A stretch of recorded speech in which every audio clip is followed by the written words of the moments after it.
अब हम आजकल दो तरह के लोग हम देखते हैं बाजार में। एक्सट्रीम हर चीज हिंदू धर्म का जी, वाह वाह ये तो साइंस है ना। तो और दूसरा है कि ये सब कचड़ा है, कुछ नहीं रखा है। इस बीच में कोई नहीं है। हमें चाहिए इस बीच वाला जो रियलिटी बचा। ये चीजें आप ये कह नहीं सकते हो कि भाई ये बेकार है, इतना तो बोलो कि हमें पता नहीं चला कि इसका एक्चुअली कोई बेनिफिट है कि नहीं। और ये हाँ, इसका ये साइंटिफिक यूज है।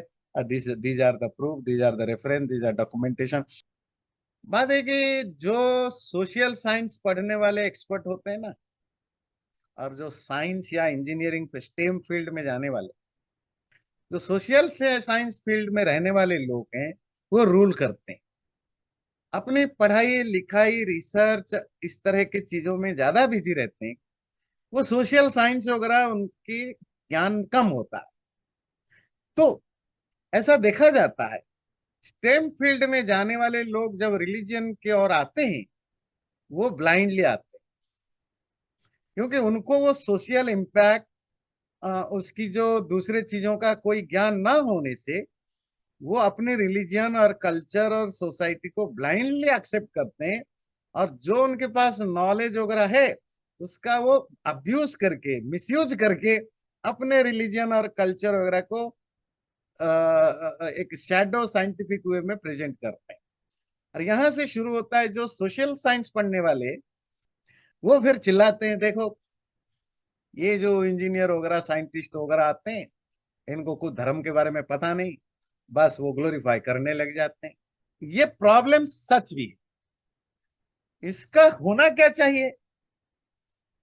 और रिसर्च तो स्टेम वाले ही करेंगे, सोशल साइंस वाले तो करेंगे नहीं। स्टेम वाले जब भी रिलीजन के फील्ड में या तो स्टेम वाले नास्तिक है, या इतना आस्तिक है कि उनको अपना धर्म, अब वो क्रिश्चियन हो तो क्रिश्चियनिटी की वाहवाही करते रहते हैं, है ना। अब वो दुर्गा पूजने वाला तो दुर्गा की वाहवाही करता है। हमारे जैसे इसरो के साइंटिस्ट होते हैं, अब देखो कितना बढ़िया बढ़िया रिसर्च काम करते हैं, दुनिया भर में नाम करते हैं।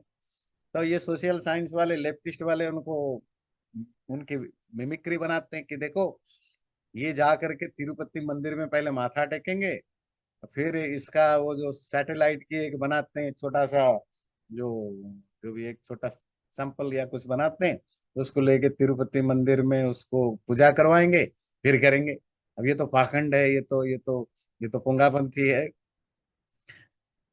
अब स्टेम ये चीजें पब्लिक में ओपन डिस्कशन में होना जरूरी है।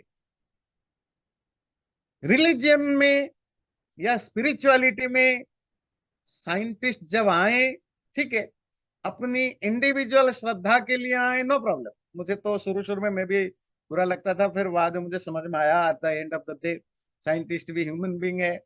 उसकी अपनी रिलीजियस, उसका भी एक अपना रिलीजियस बिलीफ तो होता ही होता है, वो मानेगा, वो तो ठीक है। पर जब कोई साइंटिस्ट रिलीजन के ऊपर बोले, लिखे, फिर वो अपने अपने साइंस का मिसयूज करके ना बोले।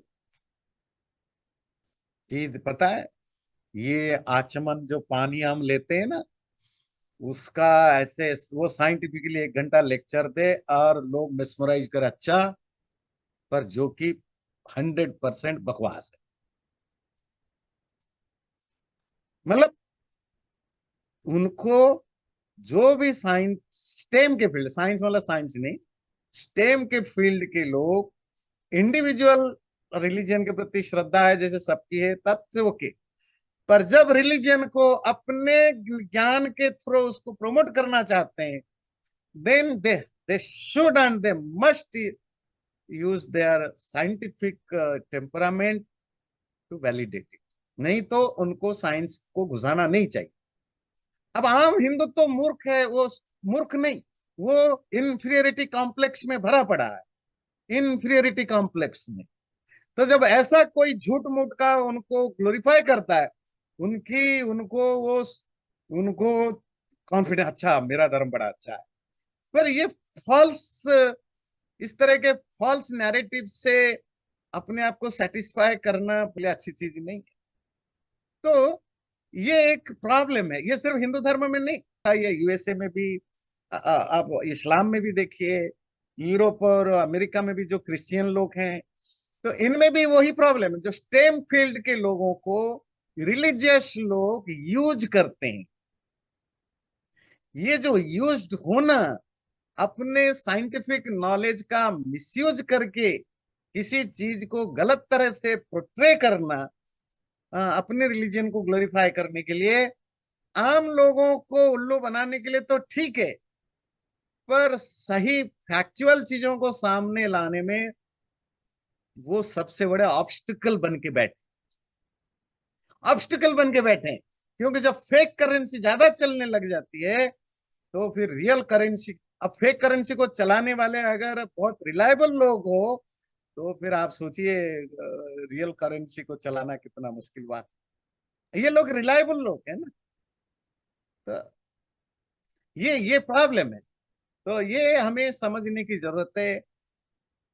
वही डॉक्टर जब एम्स में होता है वो और कुछ बोलता है, जब वो रामदेव जी के शिष्य बन जाता है वो फिर हर आयुर्वेद की दवाई को कहता है यही बेस्ट है और एलोपैथिक बुरा है। तुम डॉक्टर हो यार, एलोपैथिक को बुरा कहने के पीछे तुम्हारे पास लॉजिक क्या? बोलते हैं उठपटांग बहुत कुछ बोलते हैं। एक डॉक्टर हैं, आप देखेंगे उनका करोड़ों की व्यू होता है यूट्यूब में, कहते हैं हार्ट स्पेशलिस्ट थे। हम्म, तो वो उनकी करोड़ों की व्यू होती है, बड़े बड़े लेक्चर होते हैं, भारत में ही होते हैं मोस्टली। तो उनके मेन ग्राहक जो कस्टमर तो भारत में ही मिलेंगे, बाहर तो कम मिलेंगे।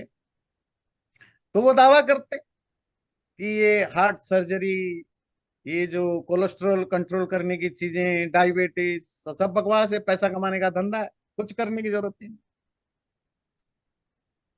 अब कितने लोगों का बर्बाद करते हैं अपनी इस तरह। देखिए हमारे शास्त्रों में ये लिखा है, हमारे आयुर्वेद में ये है।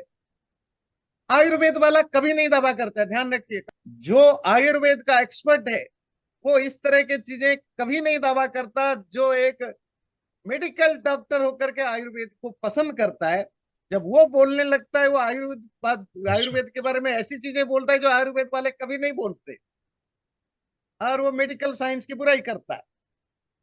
तो बात समझ में आती है? जो मैं कहना चाहता हूँ, कोई आयुर्वेदिक डॉक्टर को हिम्मत नहीं होगा बोलने के लिए कि आपको कार्डियो अरेस्ट हो, आपके हार्ट प्रॉब्लम हो तो आप मेडिकल ना जाओ, टेस्ट, ये एंजियोथेरेपी या ये सब मत करो, कोई नहीं बोलेगा। पर ये यही बोलते, क्योंकि जब आप यूज्ड होते हो दूसरे के द्वारा, और जब अप्रिसिएशन मिलता है, आपको लगता है ये बड़ा मार्केट है, यहाँ पैसा तो नहीं मिलेगा। मैं डॉक्टर था, इंजीनियर था, जो भी था, पैसा कमाया, सब किया। मैं अगर इस नॉलेज को इस रिलीजन वाले फील्ड में यूज करूंगा, तो मेरी जो वाहवाही है ना वो करोड़ों में होगी, बाबाओं से भी ज्यादा होगी। तो ये जो नाम, सोशल अप्रिसिएशन के चक्कर में स्टेम फील्ड के बहुत सारे लोग रिलीजियन को एक unnecessary shadow scientific umbrella cover up करते हैं, और जो अच्छी चीजें नहीं है, इससे ब्लाइंड बिलीफ को आप ज्यादा प्रमोट करते हो। चैनल को सब्सक्राइब जरूर करें और वीडियो अच्छा लगे लाइक भी जरूर करें।